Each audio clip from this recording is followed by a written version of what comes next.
you can see, in order to get this aligned properly, we've moved the tent frame post outside of the concrete pad. We ran into some issues. What about security? But not like we have to enclose everything, right? We have to close everything. That was not the plan. Matope being the traditional Kenyan mud construction that's used in a lot of rural huts. I remember seeing it and going, looks great to me. It is such a good thing to put in your house. What are we doing? I love this. Oh my God, we really built something crazy. So in the last few videos, we covered all of the broad strokes. We have tents for our bedrooms, we have our stone bathrooms, and we have our matope front wall. And that's left us with a pretty gigantic interior space. Wow, it is a big house now. Over the next couple videos, we're gonna finish out the structure as far as the walls and the roof, and then we're gonna get into what it looks like to install utilities in a rural area in Kenya.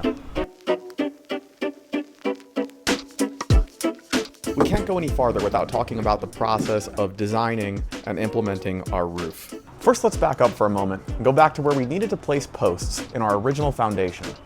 See, while we were still here in Nairobi, it was up to poor Sheila to make sense of our non-plan and help us translate that into actual progress. So I had to be there because he kept saying, no, we can't do this. This thing is not going to support the roof because we need as many poles as possible inside the house.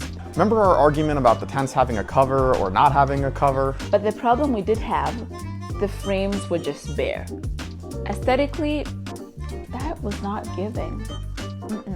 See, I had it in my rigid head that either we were gonna pay for a roof over the entire thing, or if we get the PVC cover over the tent, we are not putting a roof over that. I don't wanna buy two roofs. Would it have been smarter to just do the whole thing, keep it simpler? Yeah, it would have. But here we are. So with that plan in place, the team set about building the roof structure while we decided what we wanted to put on top of it. We went with the neutral option. She hates the blue, I hate the green, and neither of us hate the charcoal. So charcoal it is.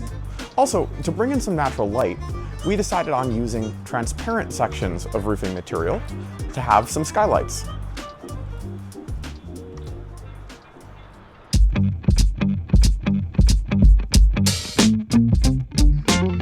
So quick walkthrough of where everything stands right now. The roof structure is done. So it's gonna start getting the actual roofing tomorrow. We have all these extra things just here temporarily to support that while they were building it, but those will go away, all these poles. But also, our kitchen counter. Gigantic kitchen counter. So that's here. Pantry will be there, and refrigerator, and some kind of closet and washing machine over here. And here, gigantic bathroom counter. That's the drain for the sink, hot and cold. There's gonna be a giant like linen closet type thing here. Toilet. That's almost ready to go in. Shower, not keeping that plastic thing, either not keeping it or not keeping it visible. There's holes for that. And the other side, I think the other side's the same. Yep, giant bathroom counter. Shower drain. And there's the hole for the toilet, but the pipe's not there yet. We also took this opportunity to come up with a final finish that we liked for our stones.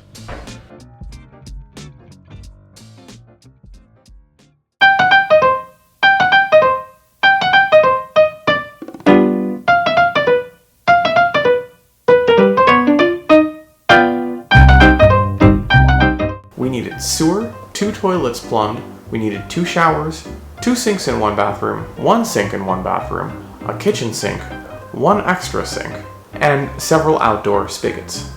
We have a toilet there. We have a sink here. This is really cool. I mean, this is really nicely integrated, but it doesn't look that serviceable. Another thing that's not a given in Kenya is hot water.